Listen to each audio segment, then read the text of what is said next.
the RP208 record changer RCA Victor from 1957. This is the twin-speed record changer, the bottom view. To disassemble this, very simple for cleaning.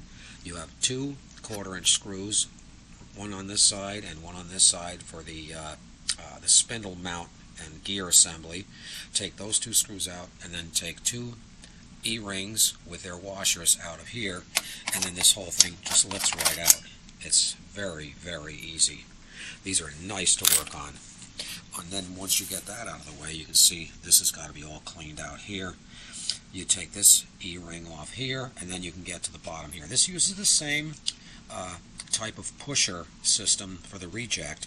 When this bar gets to the end of the line, it activates this little part here. You can't get to it with the thing in the player, so you take this clip out, and then you can take this out, clean it up and lube it, make sure this is very free to move.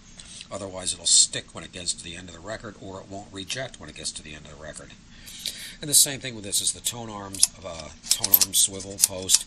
You can take this out by taking the E-ring out that's on the other side, and then you can pull this out, disconnect the spring. Make sure you keep a note of where everything goes.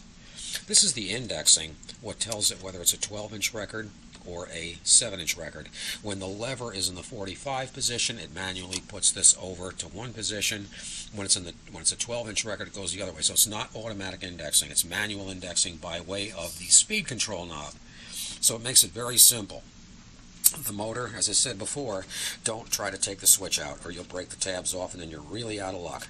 So if when you take the motor out to clean it, you're going to have to clip the wires and either solder and heat shrink tubing them or put a wire nut on each terminal. And that's about it. It's as simple as that. And we're going to get back to this after it's back cleaned and lubed and back together again and back in the cabinet.